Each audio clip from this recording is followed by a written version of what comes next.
ಧ್ಯಾನ ಸಂಗೀತ ಅಕಾಡೆಮಿ ಕಲಾ ಟ್ರಸ್ಟ್ ಮಂಗಳೂರು ವತಿಯಿಂದ ನಾದವಸಂತ ಹಿಂದೂಸ್ತಾನಿ ಶಾಸ್ತ್ರೀಯ ಗಾಯನ ಕಾರ್ಯಕ್ರಮ ಮಂಗಳೂರಿನ ಕೊಡೆಯಲ್ಬಲ್ನಲ್ಲಿರುವ ಶಾರದಾ ವಿದ್ಯಾಲಯದ ಧ್ಯಾನ ಮಂದಿರದಲ್ಲಿ ನಡೆಯಿತು.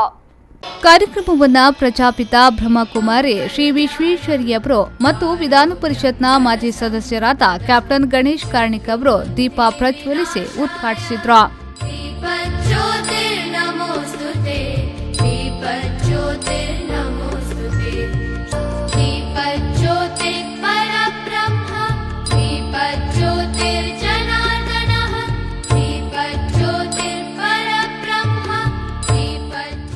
ಮೊದಲಿಗೆ ಪಂಡಿತ್ ಕೈವಲ್ಯ ಕುಮಾರ್ ಗುರವ್ ರವರ ಶಿಷ್ಯರಾದ ವಿಶಾಲ್ ಮಹರ್ಗುಡೆ ಔರಂಗಾಬಾದ್ ಇವರಿಂದ ಸುಮಾರು 1.5 ಗಂಟೆಗಳ ಕಾಲ ಹಿಂದೂಸ್ತಾನಿ ಶಾಸ್ತ್ರೀಯ ಗಾಯನ ನಡೆಯಿತು.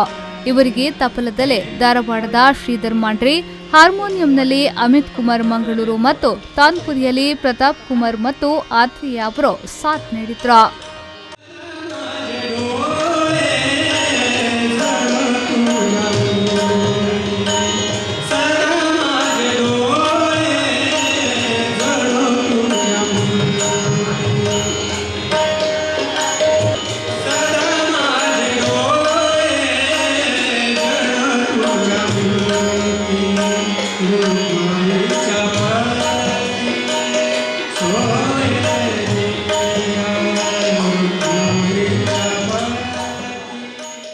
ಬಳಿಕ ಪಂಡಿತ್ ಶ್ರೀ ರವಿಕಿರಣ್ ಮಣಿಪಾಲ್ ರವರಿಂದ ಹಿಂದೂಸ್ತಾನಿ ಶಾಸ್ತ್ರೀಯ ಗಾಯನ ನಡೆಯಿತು.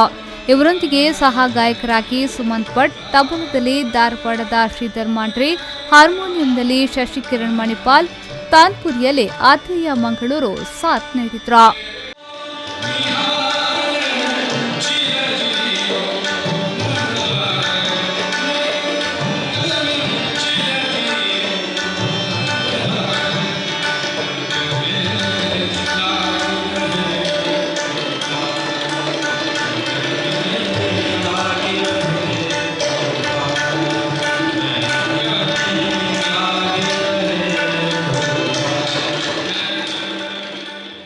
ಈ ಸಂದರ್ಭ ಹಿರಿಯ ಸಂಗೀತ ಕಲಾವಿದರಾದ ರಾಮನಾಥ್ ಕೋಟೆಕಾರ್, ಧ್ಯಾನ ಸಂಗೀತ ಅಕಾಡೆಮಿಯ ಕಲಾ ಟ್ರಸ್ಟ್ನ ಅಧ್ಯಕ್ಷರಾದ ಲೋಲಾಕ್ಷಿ, ವಿಶ್ವ ಹಿಂದೂ ಪರಿಷತ್ನ ಮುಖಂಡರಾದ ಜಗದೀಶ್ ಶೆಣವ, ಟ್ರಸ್ಟ್ನ ಸದಸ್ಯರಾದ ಅಮಿತ್ ಕುಮಾರ್, ಸಂದೇಶ್ ಕಾಮತ್, ಚಿತ್ರ ಪ್ರತಾಪ್ ಕುಮಾರ್, ರಾಕೇಶ್ ಶೆಟ್ಟಿ ಮತ್ತಿತರರು ಉಪಸ್ಥಿತರಿದ್ದರು.